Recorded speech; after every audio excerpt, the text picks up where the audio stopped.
Hey guys, today it's story time, right? The wealthy firefighter and the broke dentist. This can be viewed as a cautionary tale or a tale of motivation, depending on how you look at it. Now, this story is about my friend Javier. Javier is a retired fireman. He is a poor immigrant from Mexico City, Mexico, where he made his way to the Mott Haven section of the Bronx, New York when he was younger. And Javier I know well through a mastermind real estate entrepreneur mastermind group that we're both part of. And so he won't mind that I tell you his story. Now, Javier has a net worth of $3 million, a handsome portfolio of $3 million. He's a multimillionaire, and his neighborhood in Mott Haven in the Bronx, it's a gritty neighborhood, much like you might see on what they depicted on TV. And the community was one that had pride and dignity. And Javier, coming into the city of immigrants of New York, he also embodied that community's spirit and also had pride and dignity for his neighborhood. As such, he became a fireman at his local FDNY fire station, which is amongst the bravest and elite firefighters of the world. And Javier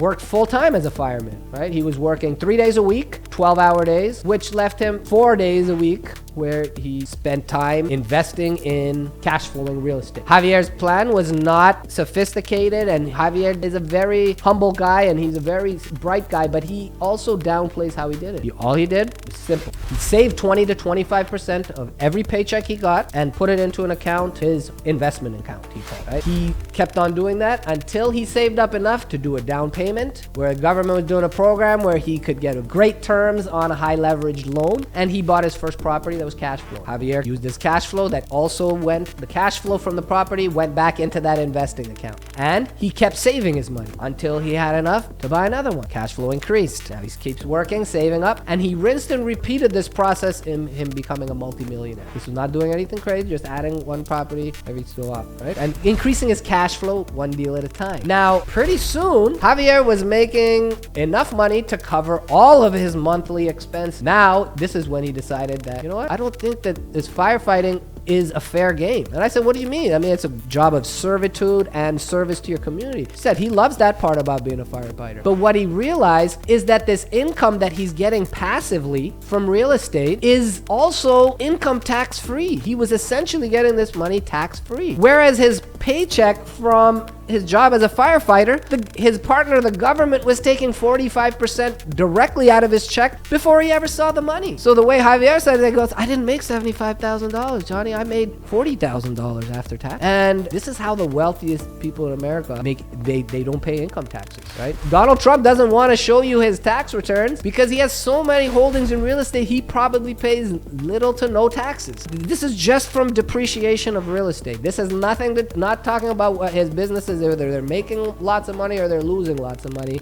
I'm not going to comment on that. This is not that type of show. Let's stick to wealth building, please. Now let's go back to the example of Javier. Currently, Javier has invested his $3 million real estate portfolio for about 10% cash flow. So Javier is bringing home $300,000 per year passively from real estate. Not bad for starting with a firefighter's income, right? Oh, by the way, I forgot to mention, Javier is only 44 years old. He started his path to financial freedom 16 years ago at this ripe old age of 28, and now at 44, he's retired from his active job. Now, what does Javier do? Javier invests more in passive real estate and continues to grow his cash flows. He also spends 20 plus hours a week volunteering at his community church, which he loves being part of his community. He also travels the world with his wife. Now, as a dentist, even as a modest income of an associate, you might make 1.5 to 2 times what a Javier, an average firefighter, would make. A lot of us make 3 times, 5 times, 10 times, 20 times what an average firefighter makes. Now let's take an average firefighter. Let's say an average firefighter makes $75,000 per year. 5 times of that would be about $375,000. Now let's talk about the broke dentist. His name is Dr. Imprudent. And now Dr. Imprudent has a wonderful income,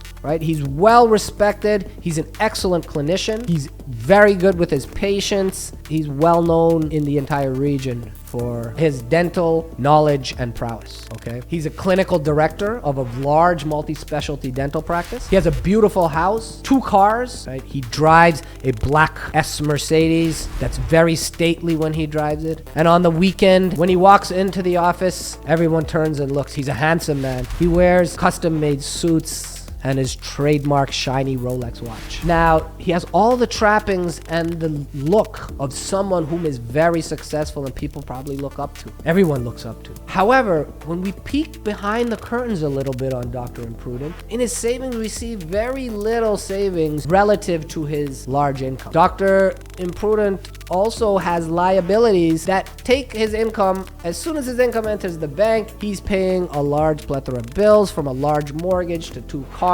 and vacation, travel, credit cards. Anyway, he was essentially living paycheck to paycheck, right? He had very few assets, no cash flow assets. Now, how did this happen? It doesn't take a genius to figure out. Now, let's say Dr. Imprudent has followed the same strategy as Javier. He doesn't have to take a huge decrease in his lifestyle.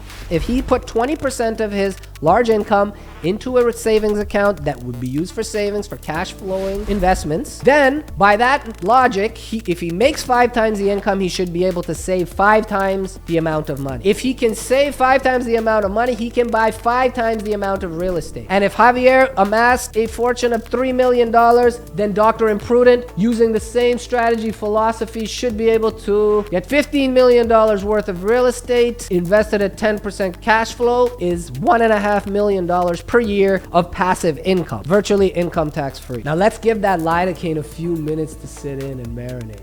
$1.5 million distributed quarterly is $375,000 just showing up in your bank account every 3 months. Let's have a little fun with that. Extrapolate that. How about if you had $50 million worth of real estate? How about if you had $100 million worth of real estate? What if you had $1 billion worth of real estate? 10% of $1 billion is $100 million of income, right? And this is what some of the wealthiest people in America do it. And this passive income that's not taxed heavily by income taxes is what the truly wealthy use to buy the luxuries, to buy the yachts, the boats, the planes, the helicopters, the fancy clothes, right? The wealthy do not use hard-earned money to buy all of these luxury goods. Because you're working doubly hard, the bank's taking half of it, right? So where we need to learn to live is in the passive income zone. We need to learn how to convert active income, hard-earned income, the one that we go to work every day and provide value, and convert that income, which is taxed heavily,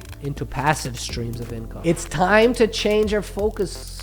Right? We need to just look at things from a different perspective a little. We need to give intentional thought in how to invest. There's 2 ways to make income. There's the active arm, you have to go out and work hard for it, and there's the passive arm. We have to give intentional thought here. The more you nurture your passive arm, the investment arm, it takes the longest to grow and it's the hardest one to grow. But if you focus on it consistently over time, this will far surpass anything you can do actively.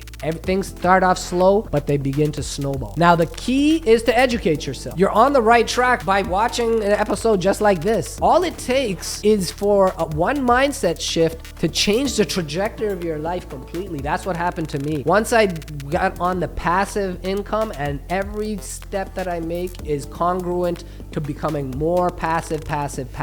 Anyway, guys, I hope you got a ton of value from Javier's story today. I'm going to have him on the channel one of these days. If you did, smash the like button, and please do share with anyone that you think that would gain value from this. It only helps our channel grow and our message to spread this faster and better to all our colleagues and dentists out there, because there is a path to freedom, and I want you to be empowered that you can do it. And also, we want to hear from you. Are you a doctor? Are you a dentist? Are you a lawyer? Are you a firefighter? If so, let's continue the conversation in the comments below. For more wealth building videos and add rocket fuel to your portfolio, click the next video.